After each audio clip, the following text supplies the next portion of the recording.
Oke teman-teman, itu dia persembahan video dari Amanat Institute sekaligus membuka acara ini, memperlihatkan juga kepada teman-teman bahwa Amanat Institute adalah ruang bersama untuk anak-anak muda belajar politik langsung dari para ahlinya, dan juga di sini teman-teman bisa terlibat mengembangkan diri, terlibat untuk belajar, kemudian juga mulai mengetahui apa yang ada di dunia politik. Sekolah politik kali ini juga digelar dengan niat itu, supaya teman-teman mulai punya kesempatan dan punya pengalaman untuk berinteraksi secara langsung dengan para begawan, mentor-mentor politik yang sudah teruji kapabilitasnya, sudah ya menjadi tokoh nasional, dan selama ini mungkin kita susah berinteraksi dengan mereka, tapi teman-teman muda kali ini di Amanat Institute melalui sekolah politik ini bisa berinteraksi langsung dan bisa mendengarkan secara langsung seperti apa sih apa yang harus kita pelajari ke depan.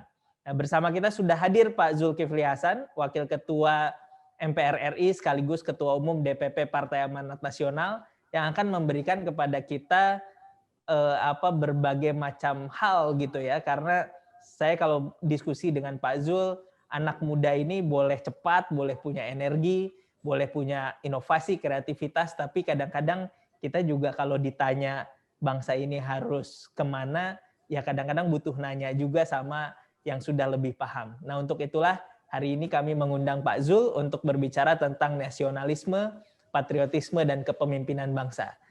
Pak Zul bisa mulai menyapa teman-teman dan saya berikan waktunya sepenuhnya untuk Pak Zul. Silahkan, ada sekitar 400 orang anak muda yang sudah terlibat di sini. Baik, terima kasih, Saudara Fat. Assalamualaikum warahmatullahi wabarakatuh. Waalaikumsalam warahmatullahi wabarakatuh. Waalaikumsalam warahmatullahi wabarakatuh. Salam sejahtera. Waalaikumsalam. Ya, saudara-saudara.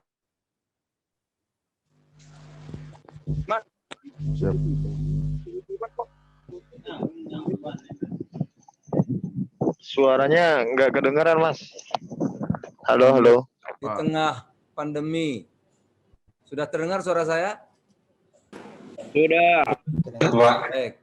Kita bersyukur karena Allah Ta'ala, Tuhan yang Maha Kuasa, di tengah-tengah pandemi COVID-19 yang melahirkan krisis ekonomi. Presiden sudah mengatakan kita mengalami resesi, tapi kita masih bisa melanjutkan perjuangan pengabdian di bidang kita masing-masing. Khususnya hari ini kita menambah wawasan keilmuan karena kecintaan kita kepada tanah air yang kita cinta ini.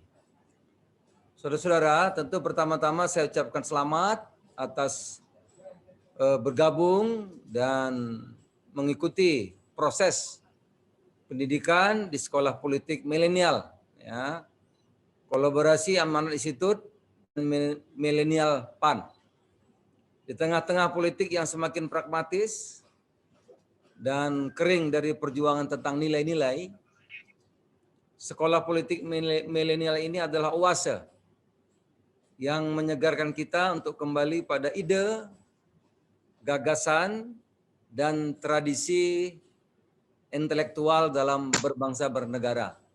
Saya boleh ulang sedikit, kita tentu tidak tiba-tiba hadir datang seperti ini, tapi melalui perjuangan yang panjang, pengorbanan jiwa, raga, darah, dan air mata. Ya, kesadaran itu muncul di awal abad 19. Ya, para tokoh-tokoh agama, para ulama, para kiai, para pejuang bangsa membangkitkan perlawanan pada waktu itu. Karena kita sudah muak diadu domba, nggak mau lagi. Jadi kalau hari ini kita mulai muncul lagi soal cebong kampret, artinya kita mundur seperti sebelum kita merdeka dulu. Karena kita sudah bosan, sudah muak, sudah tidak mau lagi diadu domba, kita merasa senasib sepenanggungan. Nah, luar biasanya pada zaman itu, tokoh-tokoh agama berhasil. Di awal-awal 19 belum ada pemerintahan, belum ada TNI, belum ada Polri, ya, berhasil merubah mindset masyarakat kita. Pada waktu itu memanggil penjajah itu Ndoro, tuan, ya, penjajah tapi dipanggilnya tuan, ndoro. Ya, kita merasa jauh di bawah mereka sehingga mereka berhasil menjajah ratusan tahun. Tapi semangat itu berbalik ya, pelan-pelan tapi pasti berbalik. Mulai kita menyadari bahwa penjajah itu tidak bagus. Ya, harus dilawan. Nah, kesadaran berbangsa itu muncul. Sekali lagi dengan lahirnya pada waktu itu partai-partai belum ada, lain-lain belum ada. Ya, lahirlah serikat pertama Jamiatul Khair. Ormas Islam pertama tahun 01, 05. Kemudian dilanjutkan Serikat Dagang Islam yang sifatnya Nusantara. Lahir saya politik Serikat Islam. Ya, 05 06 tapi 12 baru dikasih izin sama Belanda. 08 lahir Budi Utomo. Ya. 08. Kemudian 12 lahir ormas, tokoh-tokohnya yang sama melahirkan ormas Islam yang tujuan untuk melakukan perlawanan. Muhammadiyah, Al-Irsyad, Persis, Tarbiyah, kemudian Nahdlatul Ulama ya. Puncaknya tentu Kongres Pemuda 28. Nah, ya tokoh-tokoh yang kita kenal pada masa itu ada Cokro Aminoto yang memaksa pendukung-pendukung massa untuk melaksanakan kemerdekaan. Tetapi tidak terjadi karena momentum di dalam internal belum ada kesepahaman, juga momentum dari eksternal belum mendukung. Nah, pada awal 1940-an itu mulailah momentum datang. Tapi mulai tahun 30 sudah terjadi kolaborasi antara tokoh-tokoh agama dengan intelektual yang mengikuti pendidikan umum, baik yang di luar negeri seperti Belanda maupun yang dalam negeri. Nah, kita kenal luas pada waktu itu tokoh-tokoh ya yang kita kenal founding fathers, ada Bung Karno, Bung Hatta, Agus Salim, Sudirman, Jenderal Sudirman, banyak ya. Ulama-ulamanya juga Wahid Hasim, apalagi banyak nama-nama yang kita kenal yang pada waktu itu melanjutkan perjuangan. Saudara kita ingat betul dan kita bisa dapat sejarah, patah-patah buku-buku bisa kita ikuti. Pada waktu itu perjuangan mereka luar biasa ya. Tetapi sebelum saya lanjut, hari ini juga kita bertepatan dengan momentum Hari Pahlawan.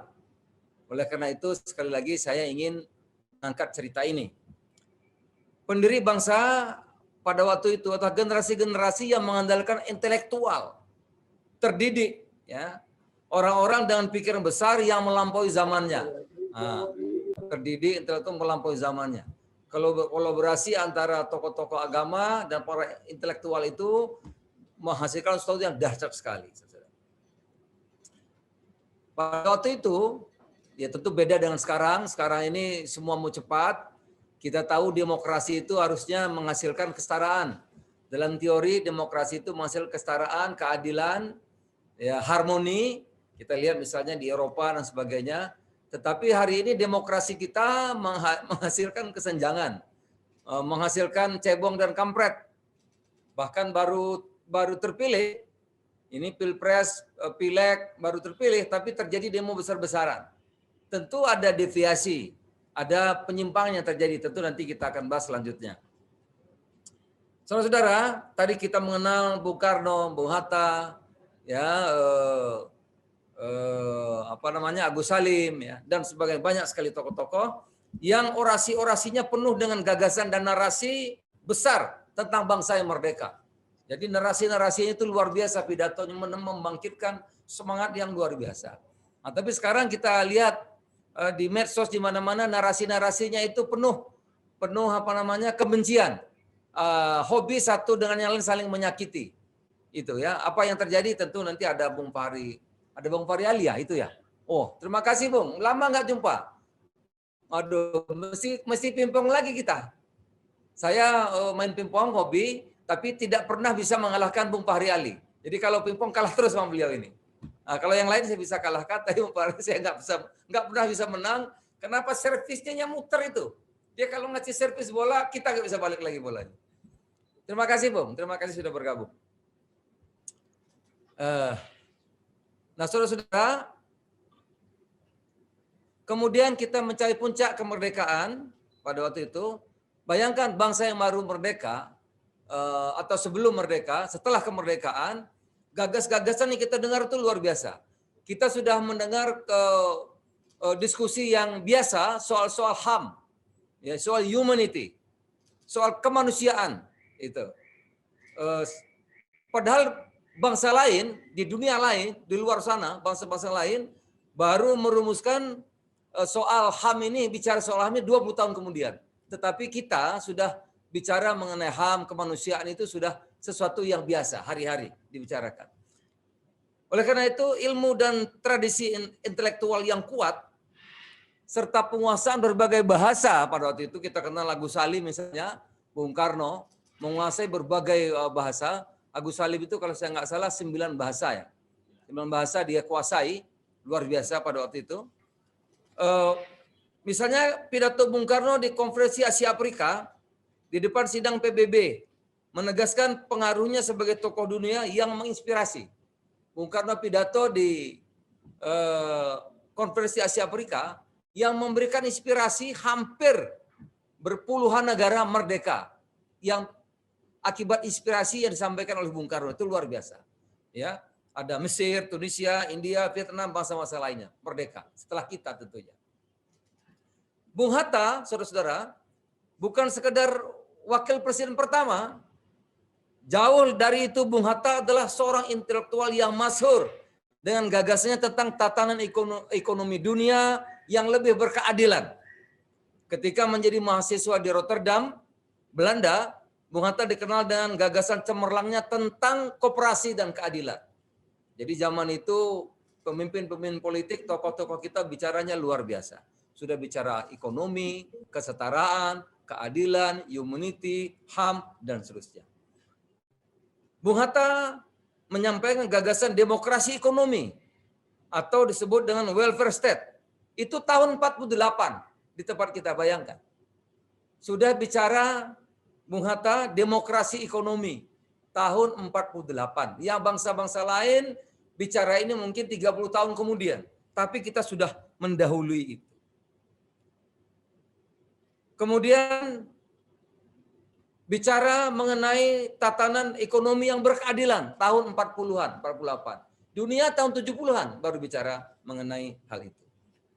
Melalui Bung Hatta, Republik yang baru merdeka sudah bicara tentang keadilan sosial.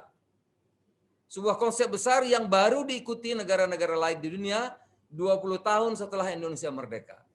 Bayangkan, ya sudah bicara konsep besar yang diikuti tentang keadilan sosial sudah bicara Bung Hatta. Padahal dunia lain 20-30 tahun kemudian. Sekali lagi Agus Salim yang menguasai berbagai bahasa, intelektualitasnya membuat Agus Salim berani berdiri sejajar dengan bangsa-bangsa Eropa di meja perundingan, di mana-mana. Mereka menjuluki Agus Salim sebagai Grand Old Man, orang tua yang agung. Bayangkan, Agus Salim mendapat julukan. Lawannya di meja perundingan, para profesor, ada Perdana Menteri Belanda, William, menyebut Agus Salim sebagai orang tua yang jenius pada waktu itu. Dalam bidang bahasa, bicara, menulis dengan sempurna. Jadi bicara, menulis, sempurna. Diplomasi demi diplomasi, Agus Salim mengantarkan Indonesia menjadi bangsa yang merdeka, berjuang dengan ide, pikiran, ilmu pengetahuan menghadapi bangsa-bangsa lain di dunia. Zaman itu begitu. Tentu banyak lagi yang berjuang. Ada Pak Natsir yang terkenal dengan mosi integral, Pak Natsir. Jadi kembali kepada NKRI jangan lupa. Itu mosi integral Pak Natsir. Ya. Ada Muhammad Rum, ada Malik, Sapruddin Prawira Negara, dan lain sebagainya. Apa yang ingin disampaikan dari cerita saya ini? Ketika hari ini politik semakin riuh dengan ucapan tadi saya katakan cebong, kampret, kardun, macam-macam, ya, saling menyakiti antara satu dengan yang lain, saling merendahkan, ya, saling memisah-misahkan. Kami, kita, sudah kelompok-kelompok grup. Maka sudah seharusnya kita kembali ke jalan intelektual, jalan adu konsep, adu gagasan. Bukan mengangkat lagi isu-isu agama, suku, dan seterusnya yang akan memecah belah kita. Karena kita sudah sepakat tahun 45 ini kita hentikan. Karena kita sudah jenuh, sudah bosan, dipecah belah ratusan tahun kita ini bersengketa, ratusan tahun kita bertengkar, maka kita sudahi dengan menyatakan proklamasi kemerdekaan 17 Agustus 1945. Nah, kok sekarang kita mau ulang lagi? Politik hari ini, saudara-saudara, membutuhkan sosok seperti Bung Hatta. Dengan kapasitas keilmuannya yang berjuang mewujudkan ekonomi yang berkeadilan. Dan kesenjangan, kita perlu sosok tokoh-tokoh seperti Bung Hatta. Kita juga membutuhkan sosok seperti Agus Salim yang dikenal karena kemampuan diplomasinya dan membuat Indonesia masyhur di kalangan dunia internasional. Indonesia butuh pahlawan-pahlawan baru yang mengabdikan dirinya untuk mencari dan menemukan ide serta gagasan untuk Indonesia lebih baik, Indonesia yang berkemajuan. Saya bersyukur ya, Amanat Institut memulai inisiatif ini dengan program sekolah politik milenial. Inisiatif ini harus didukung agar politik menjadi ajang adu ide, konsep dan gagasan, bukan mempertentangkan kebinekaan kita. Semoga dari sekolah politik milenial ini lahir generasi baru yang mencintai ilmu sekaligus mengabdikan diri pada bangsa dan negara. Saudara, dahulu sebelum merdeka kita dididik masyarakat kita oleh para tokoh-tokoh agama, para intelektual kita yang tadi memuji-puji penjajah menjadi masyarakat yang mandiri. Walaupun miskin pada zaman itu, masyarakat tidak tangan di bawah. Masyarakat Indonesia pada waktu tangannya tidak di bawah. Ya, mereka mandiri. Walaupun miskin membantu memberi pejuang beras, memberi pejuang ketela, memberi pejuang singkong, memberi mereka informasi segala macam. Pendek kata, masyarakat pada waktu itu masyarakat yang memberi walaupun mereka miskin. Nah, sekarang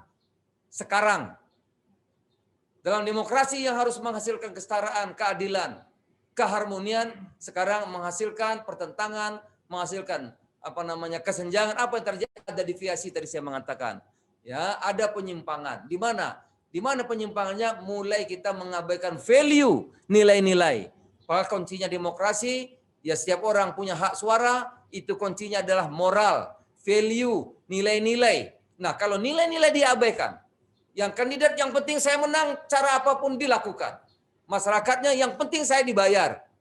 Yang penting dapat uang, yang penting dapat sarung, yang penting dapat transport, yang penting dapat nasi kotak. Partai politiknya yang penting dapat setoran. Nah, partai penting setoran, rakyat yang penting dapat uang, kandidat yang penting menang, menghalalkan segala cara, abai akan nilai-nilai, abai akan moral, maka inilah yang terjadi. Penyimpangan. Orang jadi pemimpin, setelah terpilih menjadi pemimpin, dia abai kepada rakyatnya karena dia harus mengembalikan modal, uang yang dipakai para penyandang modal. Oleh karena itu tanah untuk cukong, ya kan, proyek untuk cukong, terjadilah kesenjangan. Rakyat di mana? Rakyat sudah terima transport, sudah terima nasi kotak, sudah terima sarung dan sebagainya. Alat yang dipakai adalah mengatur politik belah bambu, ya. Isu-isu yang dipakai ras, milih bupati misalnya seperti milih agama. Bayangkan, sudah terlalu jauh kita ini melakukan penyimpangan. Orang milih bupati mestinya adu konsep, adu gagasan. Rakyat one man one vote memilih yang terbaik yang bisa membangun daerahnya, tetapi rakyatnya milih karena yang bayar, karena mendapat transport, dapat segala macamnya. Itu yang kandidatnya yang penting menang, mengabaikan karena jadi bupati, jadi pemimpin, jadi eksekutif adalah jalan cepat untuk menjadi kaya, untuk dapat proyek dan lain-lain. Nah, inilah saya kira yang harus kita luruskan kembali. Momentum Hari Pahlawan ini, saya kira kita harus kontemplasi kembali, menjunjung tinggi nilai-nilai yang diajarkan oleh para pendiri negeri ini, karena kita diberikan tugas yang tidak mudah melanjutkan perjuangan para negeri ini yang telah mengorbankan jiwa, raga, darah, dan air mata. Saudara-saudara, akhirnya selamat menempuh pendidikan di sekolah politik milenial. Semoga ilmunya berkah dan memberi manfaat untuk umat, bangsa, dan negara. Saya terima kasih sekali lagi sama Bung Fahri. Insyaallah kapan waktu luang kita pingpong lagi. Masih ada, Pak, lapangannya masih ada? meja pingpong masih ada. Nah, tapi saya perlu latihan dulu nih 1 bulan 2 bulan agar bisa ngimbangi kawan saya ini. Sekarang demikian, Fat. Terima kasih. Semoga manfaat. Baik. Assalamualaikum warahmatullahi wabarakatuh. Selamat sore. Selamat sore. Waalaikumsalam. Selamat sore, Pak. Waalaikumsalam warahmatullahi wabarakatuh. Waalaikumsalam warahmatullahi wabarakatuh. Luar biasa, kita sudah mendapatkan pencerahan yang luar biasa dari Pak Zul. Sebelum nanti Pak Zul beranjak, saya akan langsung ke Pak Fahri Ali supaya masih ada Pak Zul, tapi mungkin nanti di tengah-tengah ketika Pak Fahri menyampaikan, Pak Zul karena sudah mengonfirmasi kepada kami ada kegiatan lain, bisa beranjak juga, tapi mumpung Pak Zul masih di sana, saya akan mengundang Pak Fahri untuk bertegur sapa, kemudian juga memberikan komentar, dan tadi sudah disampaikan juga visi kebangsaan yang dititipkan kepada anak-anak muda, karena anak-anak muda ini butuh itu juga Pak Fahri. Mudah-mudahan Pak Fahri bisa memperdalam dan memberikan banyak insight yang lebih luas kepada kami semua. Silakan Pak Fahri, waktu dan tempat saya persilahkan. Assalamualaikum warahmatullahi wabarakatuh. Kedengeran? Waalaikumsalam warahmatullahi wabarakatuh. Waalaikumsalam warahmatullahi wabarakatuh. Ya, saya senang mendengar pidato Ketua Umum PAN yang baru terpilih lagi, yang sekarang menjadi Wakil Ketua MPR ya. Nah, selain apa yang disampaikan tadi ya, bahwa pada dasarnya kita sudah punya model-model kepemimpinan, disebut Haji Agus Salim, Soekarno, Natsir, Hatta, dan sebagainya, yang model itu nanti tinggal dipetik, lalu kemudian dijabarkan dan dilaksanakan di dalam realitas kepemimpinan dari sekolah politik. Ini sekolah politik ya namanya? Ya, Pak. Ya, Pak. Oke. Nah, Siap ya. mumpung karena kalian ini lagi sekolah politik, maka yang pertama-tama kalian ukur adalah ya tentang apa yang dilakukan oleh tokoh-tokoh pendiri bangsa yang disampaikan oleh Ketua Umum PAN tadi dengan para pemimpin politik, dengan para ketua-ketua umum partai-partai politik sekarang ini. Jadi langsung kalian bandingkan. Nah, di situ kemudian akan kalian lihat ya deviasinya. Saya suka tadi Ketua Umum PAN menyampaikan terjadi deviasi. Nah, apakah partai-partai politik sekarang ini itu masih ya merupakan kelanjutan dari para pemimpin ideal yang disebut tadi atau tidak? Atau para pemimpin politik sekarang ini, ketua-ketua umum partai politik sekarang ini hanya sekrup saja dari sistem politik ya yang berkembang pada hari-hari ini. Dan itu gampang sekali ngukurnya. Apakah partai itu mendukung penghancuran KPK atau tidak? Nah, kalau mereka mendukung, berarti mereka itu bukanlah kelanjutan dari para pendiri bangsa. Yang kedua adalah, apakah para pemimpin-pemimpin partai-partai politik itu atau para politisi itu toleran terhadap korupsi atau tidak? Nah, kalau mereka toleran, berarti mereka itu bukanlah kelanjutan dari cita-cita dan peranan pendiri bangsa. Nah, yang ketiga, apakah mereka juga ya turut aktif menjaga demokrasi? Menjaga demokrasi di dalam pengertian ini adalah bahwa mereka harus bisa membedakan mana kritik, mana perbuatan yang bersifat terorisme, mana perbuatan yang bersifat koruptif, dan mana perbuatan yang bersifat kriminalitas. Gitu. Nah, kalau kemudian ada tindakan-tindakan negara ya, yang melakukan pengekangan terhadap ekspresi orang berpikir, bahkan kemudian melakukan tekanan-tekanan ya, politik ya, kepada orang yang melakukan kritik di luar itu tadi, di luar terorisme, di luar